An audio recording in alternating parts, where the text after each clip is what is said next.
मौन क्या है? मौन किस अवस्था को कहते हैं? मौन में कौन-कौन पहुँचा है या कौन-कौन पहुँच सकता है? मौन हमारे जीवन में उपयोगी है? मौन से हम मोटिवेशन ला सकते हैं? अगर आप अपने जीवन को भीतर से बदलना चाहते हैं और बाहर सफलता दिखाई दे, ऐसा करना चाहते हैं, तो आपको अपने मन का विज्ञान समझना पड़ेगा कि आपका मनोविज्ञान क्या है? आपकी साइकोलॉजी क्या है? आपको साइकोलॉजी समझनी पड़ेगी। इसीलिए इस चैनल को सब्सक्राइब करें, साथ ही साथ इस वीडियो को शेयर भी कर दें। वो कहते हैं ना, बोलने से पहले शब्दों का चयन कर लेना चाहिए, क्योंकि शब्दों में ही अमृत और शब्दों में ही विष है। शब्द ही हमें आफत में लाते हैं और शब्दों के कारण ही हम किसी भी आफत में बच जाते हैं। वाक्यों में शब्दों की मिठास होनी चाहिए, क्योंकि शब्दों का व्यवहार ही हमारे रिश्ते बनाता है और हमारे रिश्ते बिगाड़ता भी है। इसीलिए मौन हो जाना ही हमारे लिए बेहतर है।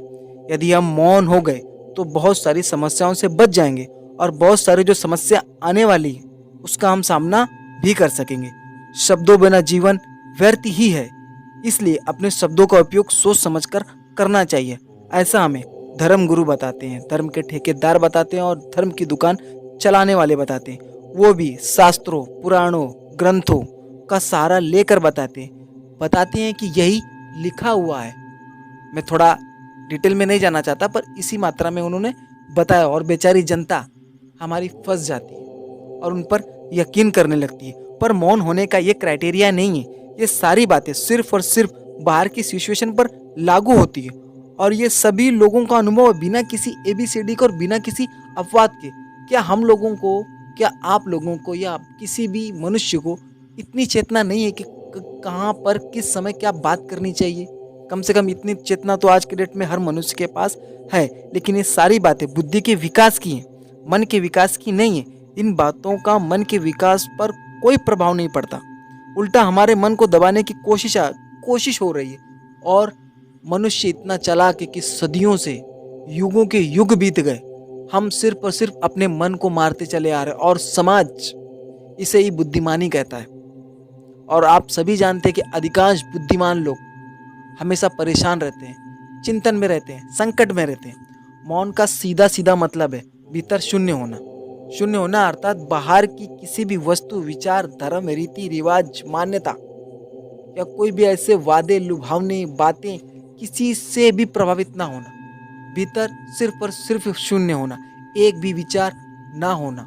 इसी अवस्था को मौन कहते हैं। और ये अवस्था पाने वाले बहुत लोग भारत में ही हुए, ज़्यादातर भारत में ही हुए। जब बाहर किसी भी चीज का भीतर प्रभाव नहीं होगा, तब जाकर मनुष्य एक मौन की अवस्था में पहुंचता है और हमारा मन ठीक ठीक सत्य को जानने लगता है। और जो मनुष्य जिस जिस मात्रा में सत्य को पहचानने लगता है, उसी मात्रा में मनुष्य मौन की अवस्था में पहुंचने लगता है। ये मनुष्य का इनिशियल स्टेज है, शुरुआती स्टेज है। जैसे जैसे विचार भीतर शून्य होंगे, हम प्रकृति की खूबसूरत लीला समझ पाएंगे और प्रकृति के करीब जाएंगे। प्रकृति के सत्य को जान लेना ही मौन की अवस्था में पहुंचने का सेकंड स्टेज है। प्रकृति में स्थित कोई भी वस्तु संघर्ष नहीं कर रही, सब अपनी जगह सेट है। कोई संघर्ष नहीं कर रहा है, सिर्फ एक मनुष्य जाति को छोड़कर। प्रकृति के बहाव में एक अपना ही फ्लो है। ये प्रकृति एक महान खूबसूरत लीला है।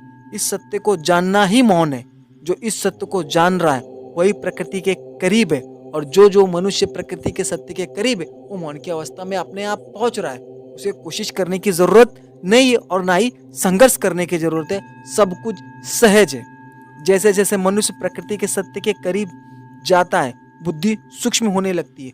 बुद्धि सूक्ष्म होना मतलब कि बुद्धि में एक अपने आप ठहराव आना। बुद्धि फिर प्रभावित नहीं होती और हमेशा मन जो हमारा गुणों से भरा पड़ा है, प्रकृति ने जो हमें इतना खूबसूरत मन दिया है, उसमें बहुत सारी शक्तियां हैं। इतनी शक्तियां हैं कि हम हर एक सत्य को उजागर कर सकते हैं। वो अपने आप मन की शक्तियां बाहर आने लगती है जैसे जैसे हम प्रकृति के सत्य के करीब जाएंगे। और दूसरी बात, अपने भीतर के गुणों के साथ जीना बिना किसी बाहरी प्रभाव के। जो मनुष्य इस अवस्था में जी रहा है, वो अपने आप मौन की अवस्था में पहुंच रहा है। ये आप लोगों का खुद का अनुभव है। जरा कोशिश करके देखना कि नेचर ने आपको कौन कौन से गुण भेजे हैं, उसमें जी कर देखना, आपको मालूम पड़ जाए कि आप अपने आप मौन की अवस्था में पहुंच गए।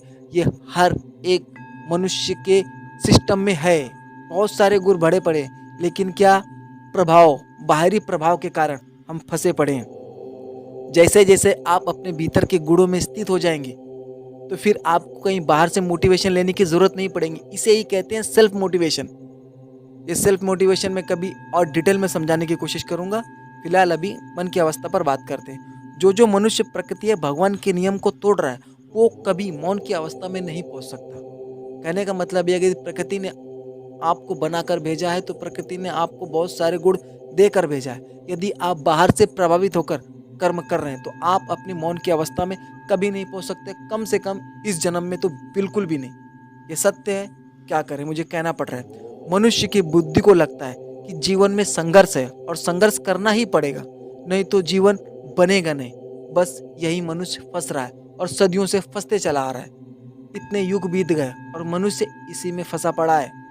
कोई भी सामने आकर हमें हमारी इनर पर्सनैलिटी की तरफ ले जाने की कोशिश नहीं कर रहा है। हमारा इनर स्वभाव क्या है, हमें प्रकृति ने कौन से गुण देकर भेजे या प्रकृति में कौन से गुण मौजूद है, प्रकृति हमसे क्या क्या करवा सकती है, ये आज तक बताने वाला सामने आ ही नहीं रहा। कुछ लोगों ने बताए, जैसे कि Shri Krishna, Tao Te Ching, Ashtavakra, Raja Janak, Mira, Kabir, Christ, Socrates, Gautam Buddha, Edison, Newton.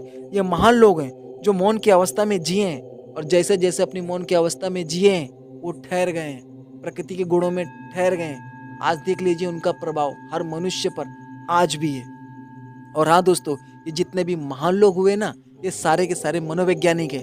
उन्हें मालूम है कि मनुष्य का मन कैसे काम करता है, मनुष्य का मन कैसे शांत होता है और हम प्रकृति के करीब कैसे जाएं।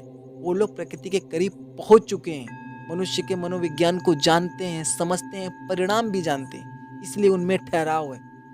उनके जीवन में ऐसा क्या घटा कि वो लोग प्रकृति के गुण के समीप पहुंच गए और अपना जीवन बदल लिया और लाखों लोगों का जीवन बदल चुके हैं। ये हम नेक्स्ट वीडियो में जानेंगे। और एक दूसरी बात, जितने भी लोग ये वीडियो देख रहे हैं प्लीज़ इस चैनल को सब्सक्राइब कर लें ताकि आप लोग अपना मनोविज्ञान ठीक ठीक समझ सकें।